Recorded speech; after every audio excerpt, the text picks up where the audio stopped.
Hi guys, good morning, good morning, good morning, good morning to all of you Madam People. Samahan nyo nga akong i-voice over itong pang Mighty ko na inedit. Ngayon nakaraang araw na naglakad-lakad kami ni Vlogger Girl nyo dahil napakaganda nga ng weather. Makad nga kami dito sa village namin dahil nagbo-blue-blue nga ang langit. Nga lang ako dito kay Vlogger Girl nyo kasi siya muna yung artista ngayon for today's video. Yan nga yung haring araw. Yung nga lumakad dito pabalik sa bahay namin. Sexy-sexy nga siya dyan maglakad. Ang bagal-bagal pa nga. Yung time na ayaw niya na nga maglakad. Tanaw nga siya dyan sa paligid dahil namang siguro siya sa kulay ng langit. Ngayon, ikot ko nga kayo dito dahil linalagyan ko nga ito ng music sa Mindy. Kaya lang nakaka-copyright naman ako. Kaya hindi ko na lang lagyan ng music. Ibo-voice over ko na lang for today's video mga guys. Mga dyan nakapag-follow sa aming page. Baka naman paki-like and subscribe. Lagi kang updated sa aming mga vlog ni Vlogger Girl nyo. Maraming salamat po sa lahat ng subscriber namin, sa lahat ng followers namin ni Vlogger Girl. Salamat sa support nyo. Walang sawa yung pagsubaybay sa amin ni Vlogger Girl. Yun lang po ang masasabi ko sa inyo. Thank you to all of you Madam People. Yung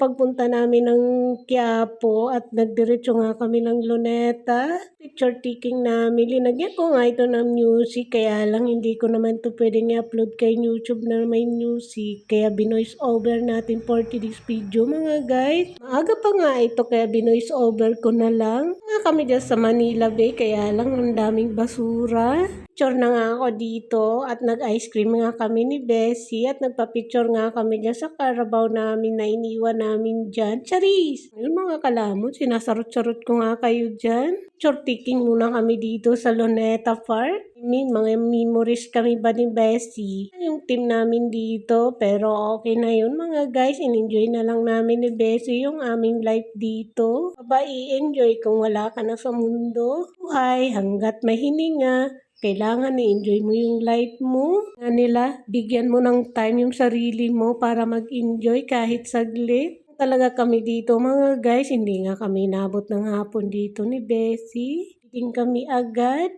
Pagod lang namin yung sarili namin dito sa Luneta Park. In-enjoy talaga namin yung mga happiness namin dito ni Bessie. Maraming salamat sa iyo sis. Kung hindi dahil sa iyo, hindi ako ulit makakarating dito sa Luneta Park. Matagal na kasing panahon akong hindi nakarating dito. Matandang kung ilang taon na ba mga guys akong huling pumunta dito. Buhay pa nga yung pinsang ko pero ngayon wala na siya sa mundo at kinuha na nga rin siya ni Lord. Sinasabi ko sa inyo mga guys, hanggat buhay ka, hanggat may hininga ka, enjoy mo talaga yung buhay mo, nakasama yung mga kaibigan mo kasi kailan ka pa i-enjoy kung wala ka nun sa mundo. Kuha ka na ni Lord. Kaya hanggat may hininga, may pag-asa. Charis! Sinasarot-sarot ko na kayo dito mga guys. Iba namin diyang kaibigan, huwag yung kalilimutan ng mga sarili natin. I-enjoy lang natin kung anong mayroon tayo ngayon. Yung tumulong tayo sa mga kapatid natin, sa mga magulang natin, sa mga mahal natin sa buhay. Pero huwag natin kalilimutan yung sarili natin. Mga tayo ng trabaho pero kinakalimutan na natin yung mga sarili natin. Kailan pa tayo i-enjoy, di ba? Kumain kami ni Bessie dito sa Ever. Man yung nakaraan namin ni Masha nyo na nag-vlog-vlog kami sa aming garden. Nagtamang picture nga din kami dito sa mini garden namin ni ate. Nga kami dyan ni Katandin pero hindi kami tumagal dyan. Pumasok din kami kasi tanghali na nga yan mga guys. Tamang voice over nga ako for today's video mga guys. Kung nga itong i-voice over yung picture taking namin dito ni Misha at ni ate. Nga ako dito kay ate kasi nga nakatalikod siya dyan. Minsan nakaharap naman. Minsan binibidyohan ko na hindi niya alam. Kaya tawang-tawa nga ako sa kanya. Ito naman si Vlogger Girl nyo. Tamang tanaw-tanaw nga sa dyan sa malayo. Siguro nasa isip nito. Sana kung bumalik pa kami ng probinsya. Masarap sana doon. Takbo-takbo. Nga ito nga yung aso ng kaibigan namin na si Bulinggit. Ito niya yung kayang paliguan. Kaya sa grooming daw yung pinapaliguan. Ano yung aso ni Bessie. Kaya yan, tamang pinicturan ko nga dyan nung namasyal kami dito sa village namin. Tapos yan din si vlogger girl nyo. Tapos yan yung part na pinicturan ko dyan, yung basketball court ba. Uwi namin sa bahay, sinama ko nga dito si Soto at si Jakey nyo. Ang ako nga dito si Jakey at si Soto. Sabi ko, magtamang picture muna tayo dito for today's video. Mga guys, ano bang ganap nyo today? Napakahaba nga tong binoise over ko. Yan ko man to ng music, hindi naman to pwedeng i-upload talaga na may music. Kaya niya si JK nyo, ninakawan ko nga kahit tulog siya dyan. Tapos si Soto, tamang pag-cute nga siya dyan. Tapos to naman yung aso ni Bulinggit. Ang hilig ko na nga ngayon sa aso.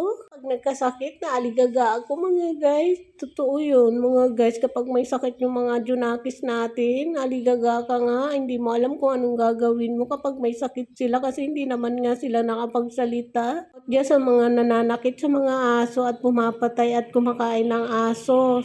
Tigilan nyo na yan. Lang guys, thank you so much watching. See you sa next vlog mga kalaman at kapatay gutom. Good morning everyone! Good morning guys! Bye!